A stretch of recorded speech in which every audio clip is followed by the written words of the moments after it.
우리가 사회에서도 마찬가지로 이제 모든 일을 할 때요, 혼자 하지 않습니다. 업무 분장이라는 걸 해요. 일을 나누기도 하고요. 조금 더 잘하는 사람, 그리고 이 일에 좀 특화된 사람, 뭐 이런 것들을 나눌 수 있죠. 오늘 본문의 이야기를 어떤 스토리들을 쭉 이야기를 말씀을 드려보면은 애굽을 나온 백성들, 이제 오늘 출애굽기잖아요. 저희가 계속 보는 게 출애굽기 중에서 애굽을 나온 백성들은 모세를 전적으로 의지합니다. 당연하겠죠. 어떻게 보면은 하나님을 의지하며 나갔지만은 그 모세가 보여줬던 그런 능력들, 이게 하나님께로부터 왔다는 것을 또 알 거고, 그리고 자신들 이끌 좀 지도자였기 때문에 당연한 겁니다. 그리고 이 모세를 통해서 하나님의 뜻을 알 수 있는 유일한 통로였잖아요. 그렇기 때문에 백성은 어떤 큰 문제도 그렇고 작은 문제도 그렇고 다 가져와요, 모세한테. 그런데 이걸 보고 있었던 모세의 장인이죠, 이제 이드로가 등장을 하는데, 이드로가 등장하면서 얘기하는 겁니다. 너가 이 일 다 맡은 거 너무 지친다. 너무 어려운 일이다. 그래서 그렇게 판단을 해서 모세에게 이제 백성을 통치할 조직을 만들라는 것을 이제 조언을 합니다. 그래서 천부장, 백부장, 50부장, 10부장 이렇게 점점 그 위기 질서라고 하겠죠. 이런 것들을 할 수 있게끔 만들어주고, 사건의 좀 경중에 따라서 재판을 또 하도록 하고요. 그리고 크고 굉장히 중요한 사건만을 모세가 맡을 수 있게끔 하는 이런 구체적인 사법책이라고 할까요? 이런 것들을 이제 제안을 하는 거죠.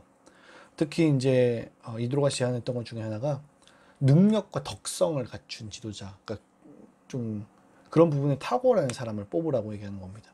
그러니까 능력이 있어서 덕을 갖추지 못한 사람이 지도자가 된다면 당연히 백성이 엄청나게 괴로움을 당할 겁니다. 그래서 포인트적으로 21절에 보면은 지도자는 무엇보다 하나님을 두려워하고 뇌물을 멀리하고 늘 진실하고 거짓이 없는 사람, 이런 사람이 되어야 된다라고 얘기해요. 그리고 모세는 장인의 이런 제안을 받아들여서 유능한 사람을 세워서 백성을 재판하도록 하는 거죠. 모세는 이런 주변의 조언과 귀를 기울일 수 있는 균형 잡힌 지도자였다는 것을 좀 보여줄 수 있습니다. 그래서 오늘 우리가 본문을 보면서 많은 것들을 이야기할 수 있겠지만은 공동체 가운데에 한 사람의 영향력도 물론 되게 중요할 겁니다. 그런데 탄탄한 조직과 그런 구성원들의 적극적인 참여 부분들, 이런 것들이 굉장히 중요하겠다라고 생각을 합니다. 적극적인 참여죠. 그러므로 이제 우리가 어떤 일을 할 때도 마찬가지고 힘을 나누는 부분들, 가정이나 뭐 직장에서 한 사람이 도맡아서 일을 하지 않도록 적당하게 역할을, 그리고 여러분들 교회 내에서도 그런 일들이 무엇인지를 좀 고민해 볼 수 있는 것들을 한번 생각을 해 봐야 될 겁니다. 하는 사람이 하면요, 결국은 매너리즘에 빠질 수 있고, 그리고 잘못된 방향으로도 갈 수 있고요. 사람이기 때문에 실수할 수도 있겠죠. 그렇기 때문에 그 일들을 좀 잘 나누는 부분들. 그래서 저는 참 굉장히 좀 재미있었던 그런 부분 중에 하나가 이제 모세가 그 처음, 그러니까 애굽에서 나온 지 얼마 안 됐었을 때였죠. 이제 보면은 전쟁을 치렀을 때, 그때 보면은 되게 재미난 장면이 나와 있습니다. 이제 여호수아는 앞에 나가서 싸우고, 그리고 모세는 기도하고, 모세가 팔이 내려가면 지니까 아론과 훌이 옆에서 붙잡아주는 이런 적절한 그런 부분들, 각자의 역할을 보여준다라고 생각을 해요. 그래서 한 사람이 그 일을 하지 못하게끔. 그러니까는 모세가 전장의 앞에 서는 게 아니라 여호수아라는 사람을 세웠고, 그리고 그 뒤에서 기도하는 사람이 있었고, 그리고 그 옆에서 돕는 아론과 훌이 있었고, 이런 부분들도 우리가 또 생각을 해볼 수 있는 거죠. 그래서 이드로의 이런 이야기들은 굉장히 또 도움이 된다라고 생각을 합니다. 그리고 또한 24절과 26절을 보면은 이제 겸손한 게 그것을 또 받아들이는 부분들, 그것들을 우리가 또 볼 수 있다라는 거죠. 그러니까 내부에서는 좀 발견할 수 없었던 그런 문제가 외부의 시선으로 보면은 명확히 보일 때가 많잖아요. 그런 것에 대해서 이제 무시하거나 뭐 알지도 못하면서 얘기한다 이렇게 하는 것이 아니라 그것을 고민해 볼 수 있는 그런 부분들, 이런 것들을 또 생각을 해볼 수 있는 거죠. 저는 이 본문을 보면서 이런 식으로도 한번 생각을 해보고, 또한 예전에 제가 이제 그 BBS를 하면서 이제 공부를 해보면서 이런 부분을 생각을 해봤어요. 전후문맥을 보면요, 우리가 지금 보고 있는 부분이 18장이잖아요. 18장을 지나서 19장 갔다가 20장 가면은 전후문맥을 비교했을 때 20장은 이제 10계명이 나와 있어요. 그러면서 이런 부분을 우리들에게 던져주는 것 같았습니다. 여러분, 지금 이드로가 얘기했던 이 법이 완벽할까요? 뭐 19장, 50부장, 100부장, 1000부장을 세워서 하는 그런 부분들, 분명히 이것들로 한 사람의 무게는 좀 낮췄을 수 있지만은, 그런가 하면은 또한 그 가운데서도 그 10부장, 100부장, 뭐 50부장, 1000부장 이런 사람들이 이상한 사람이 뽑히면 또 어떻게 하겠어요? 물론 잘 덕을 갖춘 사람들을 분별하고 생각해 볼 수 있겠지만은, 그러면서도 잘못된 방향으로 나갈 수 있잖아요. 그렇죠. 그러니까는 모든 법은 완벽하지 않을 거예요. 그런데 하나님이 그때에 10계명을 주시는 겁니다. 그럼 10계명이라는 법은 완벽할까요? 완벽하겠죠. 하나님이 주신 거니까. 그래서 저는 그런 부분을 한번 고민을 해봤습니다. 오늘 본문과 그리고 전후문맥을 비교해 봤을 때 정말 이 성경에서 말하고 싶어 하는 바가 또 무엇일까? 물론 지금 여기 있는 부분을 잘 따라가고 지금 이드로의 법을 수용하는 그런 자세들이 너무 중요하다고 생각을 해요. 그런데 그런가 하면은 또한 우리들이 볼 수 있는 부분은 뭐냐면은 이드로의 법과 그리고 하나님의 법이 대조된 장면이 보여지는 거죠.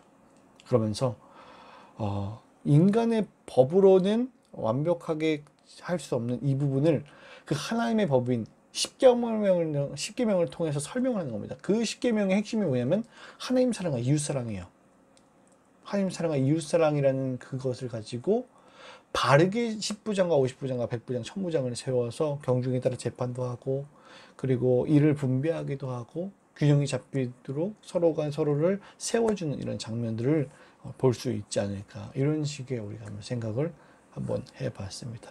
그래서 교회 내에서도 우리가 적극적으로 참여해야 되고 이 일들을 나눠야겠지만은, 그 가운데 가장 중요한 것이 무엇냐고 했을 때 저는 전후문맥을 비교해 보면서 그 가운데 정말 필요한 것은 하나님 사랑과 이웃 사랑을 먼저 얘기했던 그 10계명의 그 정신을 가져오는 것들, 이것이 필요하지 않을까라고 생각을 합니다.